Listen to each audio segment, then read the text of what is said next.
Welcome to Passive Investors Playbook. I'm your host, Charlie Hardage. In each episode, we'll sit down with successful people that turn to real estate to build and grow their wealth. We do a deep dive into why they chose real estate and what makes it so attractive to them. We explore why people in their industry could also benefit from passively investing in real estate. Whether you're a beginner or an experienced investor, a doctor or a professional athlete, love your job or hate your job, our show is here to help you build a profitable real estate portfolio while maximizing your free time and minimizing stress. So sit back, relax, and get ready to learn from some of the best in the business. Welcome to Passive Investors Playbook.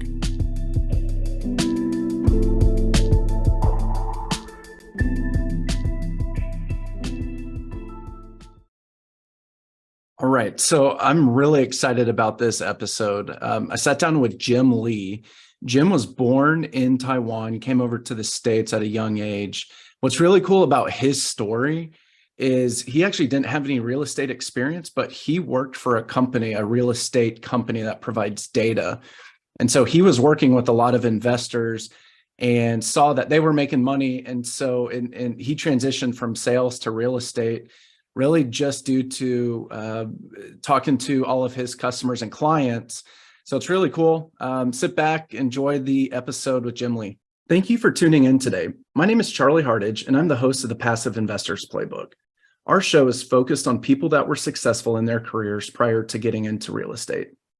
Today, I have the honor of speaking to Jim Lee. Jim is the principal and managing partner of Formosa Investing.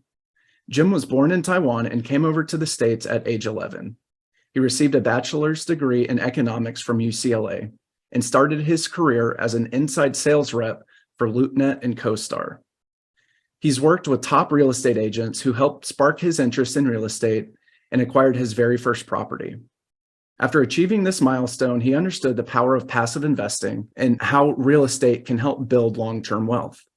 He's based in LA, California, and is a full-time real estate investor. Jim, thank you so much for being on the show today. Really appreciate you being here. Do you mind sharing with the audience a little bit more about yourself? Sure, absolutely. First of all, thanks for having me on the show, Charlie. It's a pleasure to be on your show. So a little bit about my background. Like you mentioned, I graduated from UCLA with the economics degree back in 2010.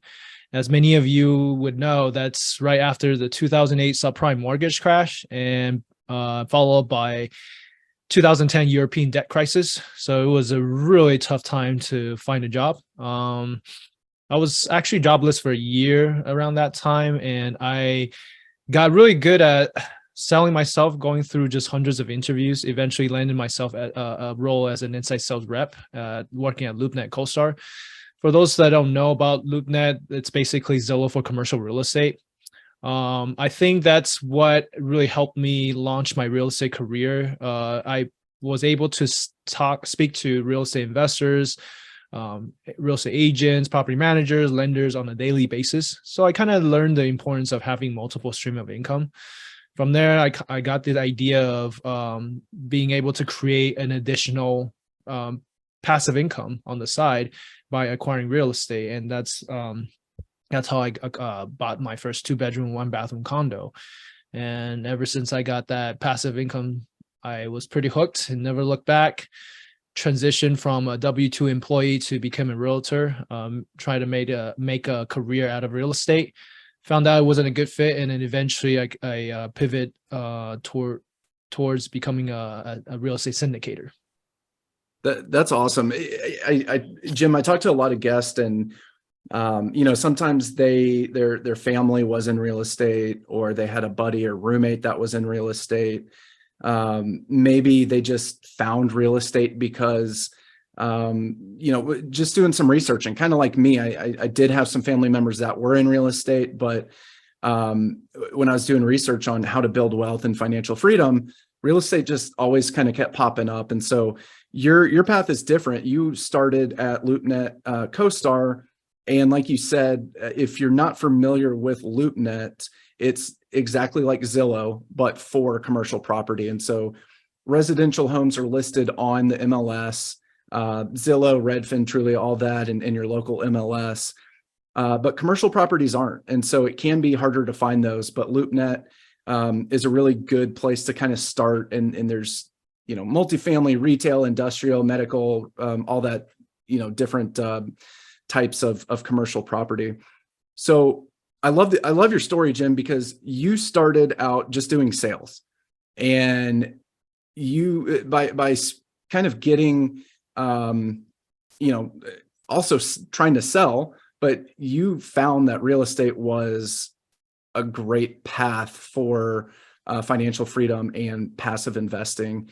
Do you maybe have like was there just like something that clicked, or like an aha moment where you're like, oh my gosh, what am I doing? I really need to get into real estate, from not so much the, selling real estate or the subscription packages with LoopNet and CoStar, but from an investment standpoint?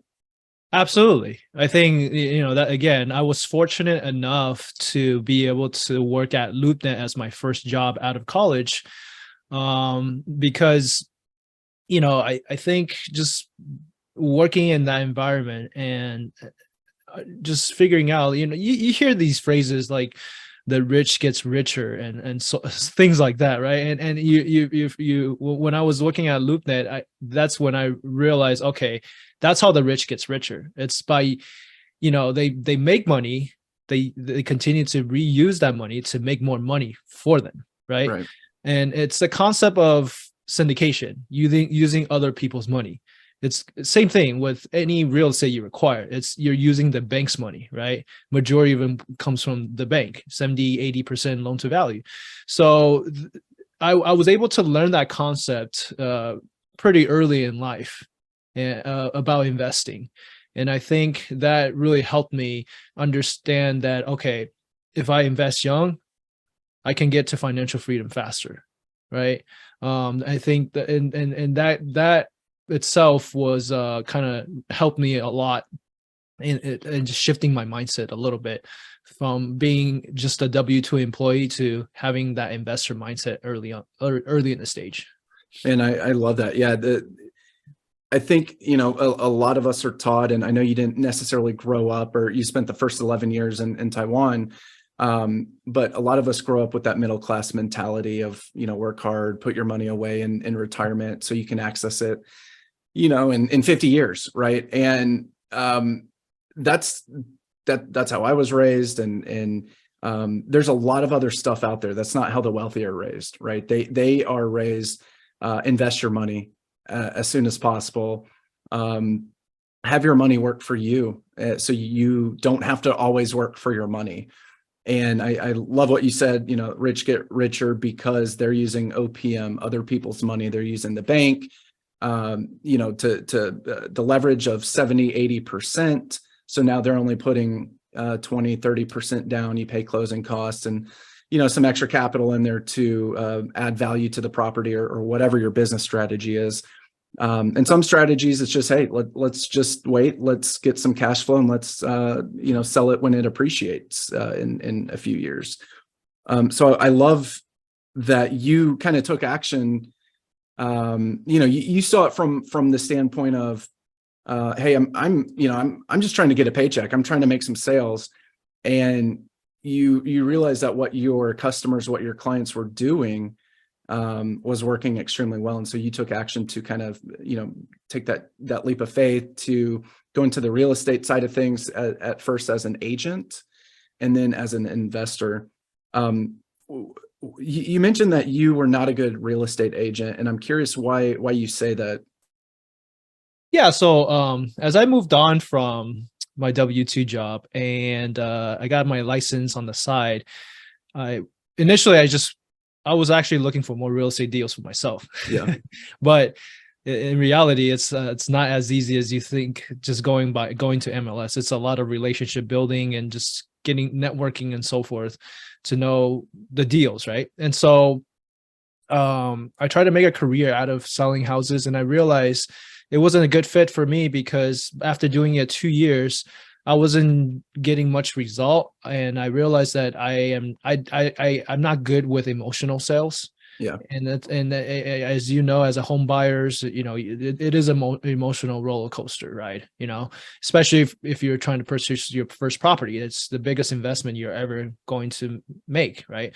So I understand that aspect of it. I just don't like dealing with that. I'm more of a numbers guy. I'm more black and white, Yeah. and that's why syndication works, way better for me. I love that answer, and mine's very similar. I actually had my real estate license for a couple years because I wanted access to the MLS. I wanted to meet people and find some great deals. What I found, Jim, was at the time, a lot of that is nights and weekends, and I had a 1-year-old at the time, and so I wasn't able to see her much because I was home during the day, but then I was gone at night and on weekends. And it is very emotional. Like you, I am black and white. I'm very analytical. So I like to crunch the numbers from the investment side of things and the multifamily side of things I underwrite. But I did not like spending that time away and all that from my family. So what do you think it was when you were having these conversations with some of your clients, the lenders, investors, agents, whoever it was? What do you think was something that you said, oh my goodness, I need to get into real estate? You kind of touched on it with the passive income. Was there anything else maybe that just turned you on to real estate even more? I think we touched on one of them, which is use other people's money. When you have leverage, right? When you leverage an investment, you reap the benefits of the appreciation on the total asset value, while only having a small percentage of your own money in the deal, right? Just like you mentioned earlier, when you only put it down 20% and 80% of the money comes from the bank, you're making the whole total, as your asset value goes up, 100% of that belongs to you. Right. You just have to pay back the interest. So that's one thing. Leverage, that's very attractive. Cash flow is attractive because that's in order to reach the financial freedom, essentially your goal is to replace your current salary with your passive income, right? So adding additional cash flow is always something that it's going to get you closer to your financial goal, right? And then why I got into real estate is also because we always need a roof over our head. So the demand is there, right? As you know, we have housing shortage across the whole nation. I don't know what the number looks like, but I know a couple months ago it was in the millions, 4 to 6 million. So that there's lots of demand for it. And then lastly, I think nothing gets better than the tax advantage that you get from investing in real estate, right? There's 3 ways that you can actually get tax advantage that I can think of on top of my head. Refinance, right? In multifamily syndication, whenever we refinance, we pull equity out of the property, it's completely tax-free, right? You have depreciation, bonus depreciation and cost segregation, which is something that we do in multifamily syndication as well. And then lastly, this applies to everybody, the tax deductible mortgage interest rate. Like when you pay interest, you can write off that as an expense. So, those are very attractive things that, as soon as I found out, I was like, okay, I know it, I'm going to be in real estate. This is a no-brainer. Yeah, man, I love that. And you kind of hit on the benefits of real estate and almost the order that I love as well. Leverage is my favorite benefit of real estate because exactly like you said, Jim, you buy something, you put 20% down, 30% down. Well, when you go to sell that property or refinance, as you also brought up, when it appreciates, you get all that. You don't have to share any of that with the bank because you've already given them their interest. So leverage is my favorite benefit. You also mentioned the cash flow, reach financial freedom. One of the reasons that I like single family, but really more specific multifamily is because it does provide a roof over our head. And, that provides a basic human need of shelter, right? And so, there in commercial property, there, medical, retail, industrial, manufacturing, whatever you want, you can invest in that. But I think that's one of the big reasons that single family and multifamily are so, resilient or recession resilient is because, that provides a roof over their head, provides shelter. And you mentioned the housing shortage. I know Fannie Mae a couple years ago did that report. It was for the 2020s, the decade of the 2020s, and they estimated by the end of the decade that there's going to be 6.5 million housing units shortage. And so it's not getting any better. It's only getting worse, and it's going to continue to get worse unless something major changes. Government intervention where they're going to have to allow, I don't know, maybe easier zoning restriction or ease the zoning restrictions, different things like that. But it's only getting worse right now. It's not going to get better anytime soon. And then you also mentioned the tax advantages where you refinance, that you're able to pull that money out tax free because it's not capital gains, it's a loan, right? You mentioned depreciation and bonus depreciation, the tax advantages of interest expenses, you're able to deduct that. And then something you didn't mention and don't really want to touch too much on that, but is the 1031 exchange, where you can do tax deferred, legally defer your taxes. And so after hearing all of those benefits, for you as a no-brainer, why am I not in real estate? I got to get in real estate as soon as I can. And you ended up buying, I think you mentioned it, but it was a condo. Is that right? A 2-bed, 1-bath condo? That's correct. And do you still own that condo? I do. Awesome. So take me through that process. You understand that real estate is great. You had your license at the time. It sounds like your real estate license. And you said, I want to buy a condo. I want to start my path of achieving financial freedom. So you buy a condo. What were you looking for there? Cash flow, appreciation, or what? I was actually just getting into the game. I didn't know what I was doing, to be honest.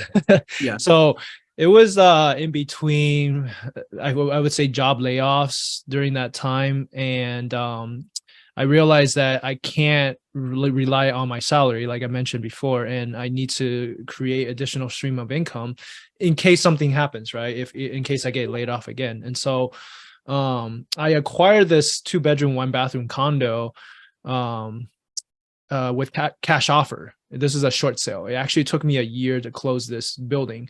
And like you mentioned before, I was also raised I was born and raised in Taiwan with a saver's mentality. So like in Asian culture, we've been taught if you can't afford for something in cash, you can't afford it. In our mind, debt is slavery and cash is freedom. So that's the mindset I've had. And that's why I acquired this with all cash and not knowing the stuff that we're talking about, leverage, right? After acquiring this condo, that's when I realized, okay, there's so much I need to learn about real estate that I really need to educate myself more about it. And so I picked up the Purple Bible book, Rich Dad Poor Dad by Robert Kiyosaki. And that's when I realized, okay, there's leverage, there's debt, there's tax advantages. And that's when I started to shift my mindset a little bit and being able to get the best of both worlds, not realize that, okay, there's debt available as a tool for me to use. But I have to be able to differentiate being able to use good debt and bad debt. Good debt is basically the ones that you can use to leverage to help you make more money. Bad debt is credit card bills, right? Things that are just eating up your cash flow on a daily basis. So without giving you something in return. So that's when I realized, okay, I need to expand my horizon and I need to listen to podcasts, read some books and so forth and educate myself more because there's so much I don't know about real estate, so. Yeah. Rich Dad Poor Dad. I mean, it obviously had a huge impact on you, had a huge impact on me and probably hundreds or millions of other people because it really just kind of shifts your mindset.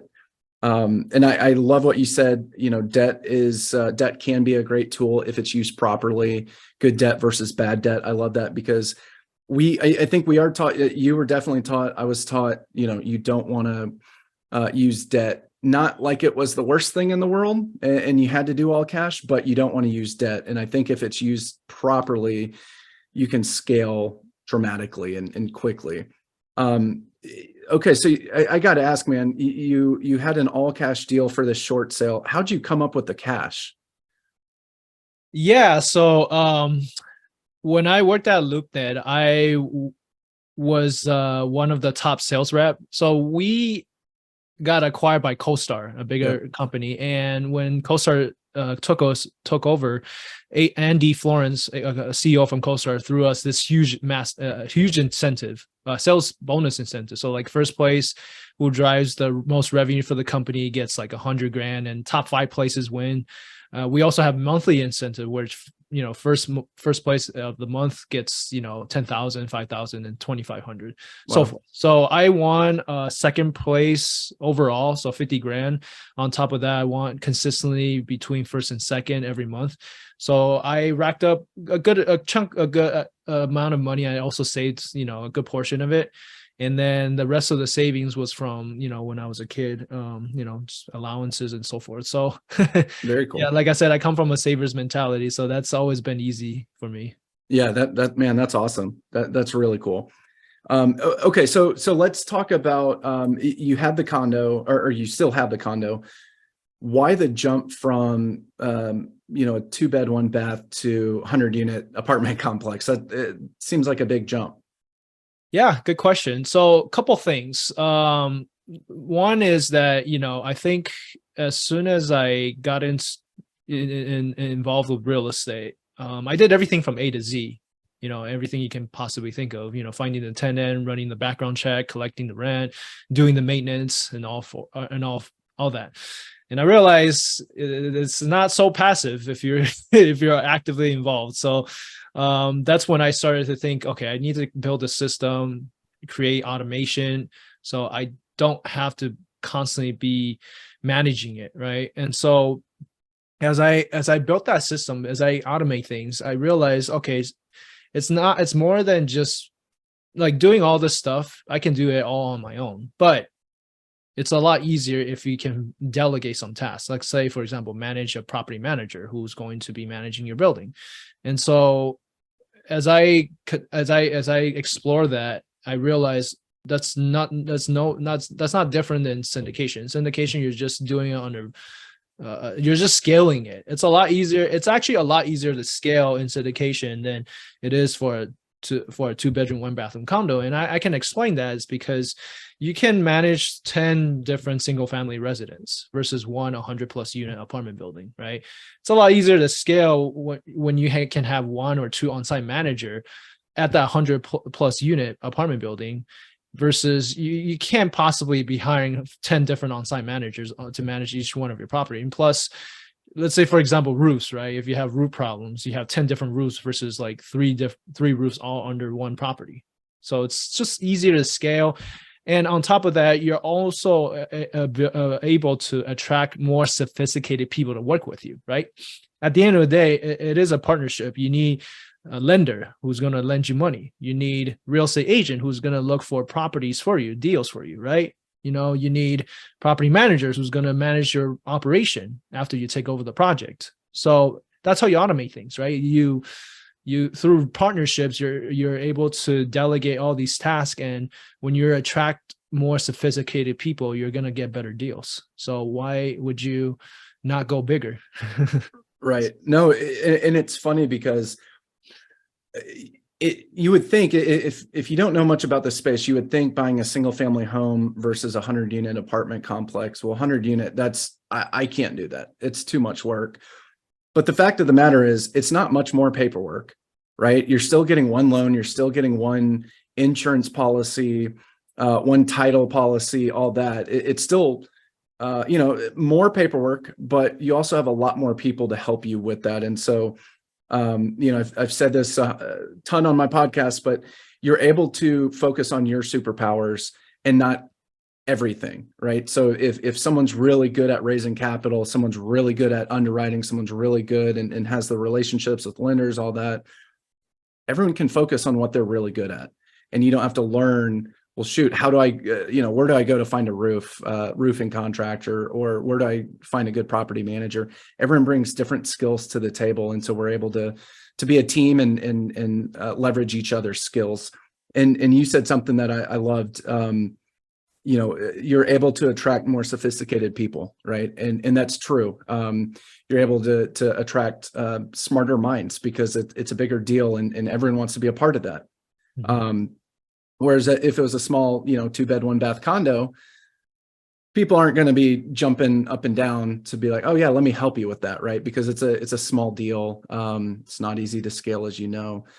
So you made the jump just because you wanted to.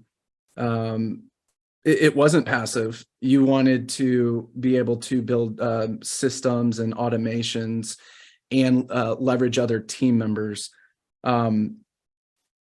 What is it about multifamily maybe that you love? Maybe besides the teamwork, besides the scaling, are there other benefits of multifamily that you like? I think everything we touched upon about real estate earlier, right? But it's just bigger and better. When you talk about scalability, leverage, cash flow, affordability, that's an issue that we have. What we talked about earlier, housing shortage. Yeah. People are going to turn to multifamily. We're already a renters nation. So, and now there's going to be even more renters due to interest rates rising. The affordability is getting, smaller. And so again, people need a roof over their head, and so that's why multifamily is such an attractive asset class. And if you just look at the news, right, like on CoStar, there's tons of institutional money chasing after multifamily, and that's why cap rates are so compressed. And a lot of investors, I don't know about you because I know you're a syndicator, but from what I've gathered, I feel like a lot of people are moving towards storage space and mobile home parks. Yep. And these asset class are pretty much like the new multifamily because how much cap rate has been compressed for multifamily, how much money is chasing after multifamily. Yeah. It gives you a sign that it's this. In my opinion, it provides the most stability. It's the safest asset class you can get yourself in.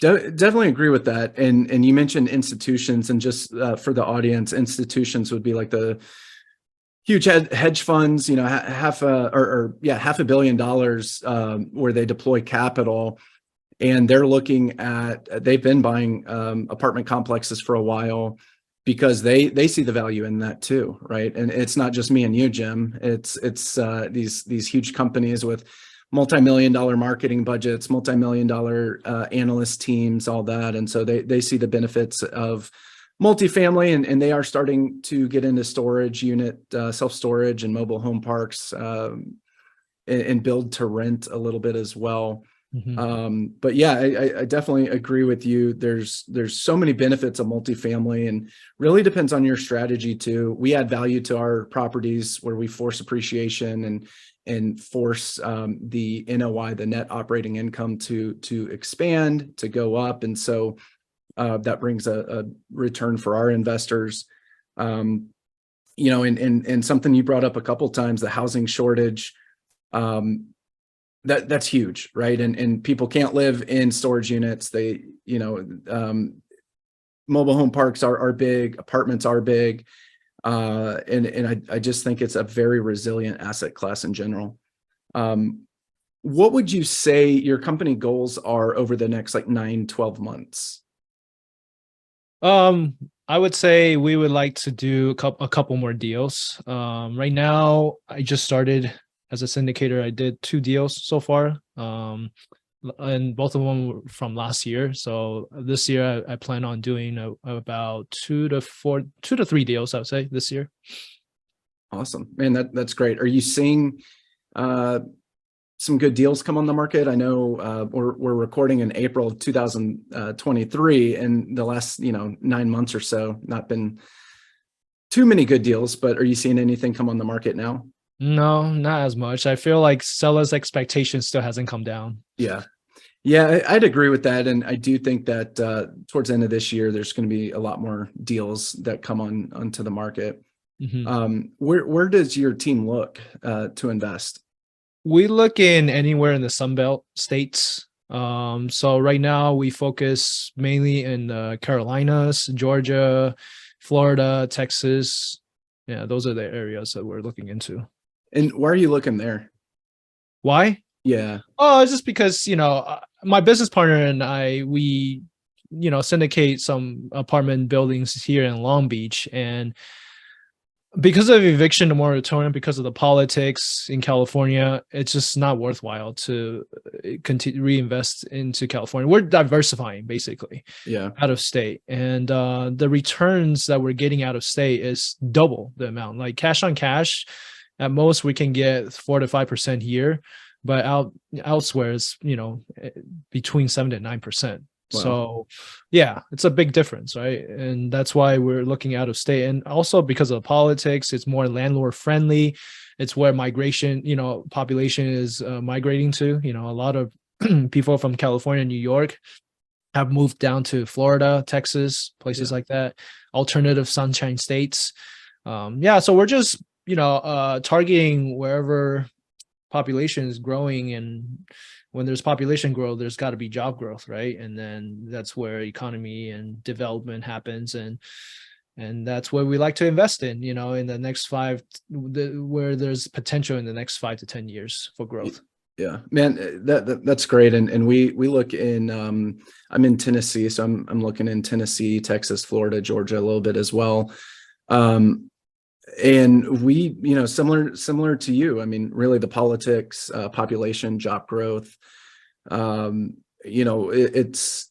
there's been, especially since COVID happened and a lot of people are remote now, they're able to move, and maybe they don't like the weather, right? So they move to the southeast. And for the most part in the southeast, there's a ton of really good cities that have a lot of population growth over the last few years. Mm-hmm. Not every state and not every city and every good state, but so that's awesome. All right, so we mentioned that you want to get into, or you mentioned you want to get into 2 to 3 deals this year, potentially, probably more towards the end of the year, when there's some better deals.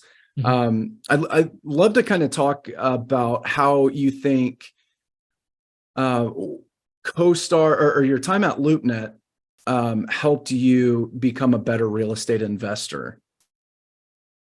Oh yeah, so I think just being able to play around with the data, the comparables, that itself was very helpful. And actually understanding behind the scenes what CoStar do, because essentially what they do, just to share a little bit with your audience, is that they hire a bunch of researchers and they would drive out and collect data and facts on all these properties. So it's very hands-on. It's not something they just pull out of the internet. So that's why their services cost it's expensive. It's not cheap. So I think just by playing with CoStar to start off, I think that helped me with data analytical skills that I needed to, underwrite deals, to be able to look at it, project and underwrite.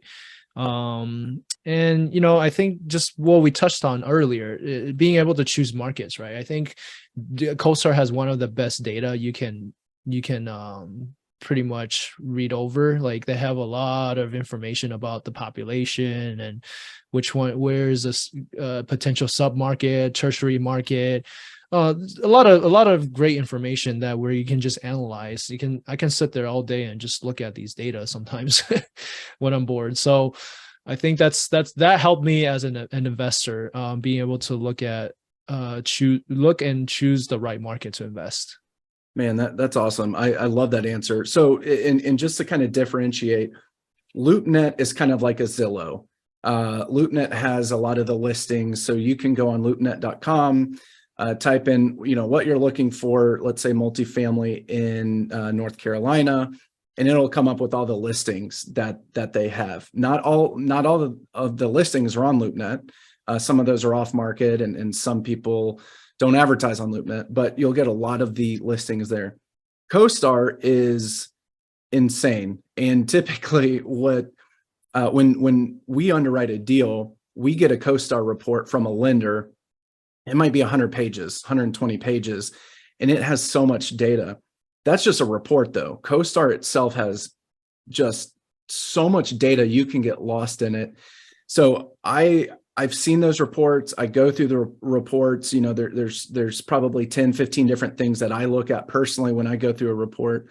I couldn't even imagine having access to CoStar and really diving into the data, because there's more data on there than we get in our 100-page report. So I would assume, Jim, that for you, that would be a huge advantage, just being able to see not only, what the actual data says that I see, but trends in the marketplace, trends in different areas, cities, submarkets, all that. So that's awesome. That you not only know CoStar well, but access that, because you can get lost in the weeds in CoStar data. It's great.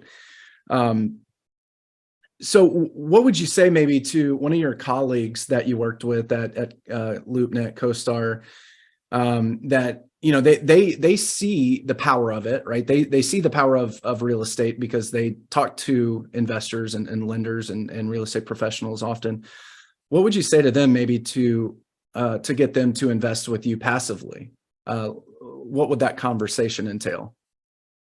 From my ex-colleagues or just in general? Yeah, well, just in general.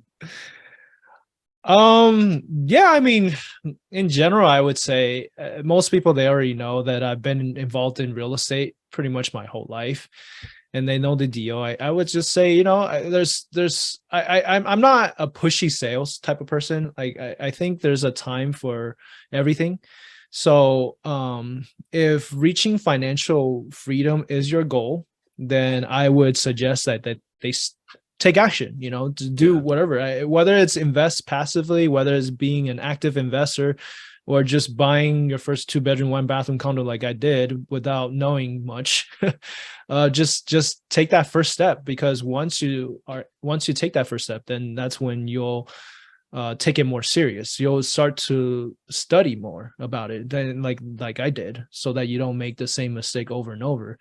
And then once you're hooked, once you get it down, that's when you'll want to continue to build more, right? Continue to build your real estate portfolio. So I think the hardest part for most people, what I tell people is, if you haven't got involved in it, just get started.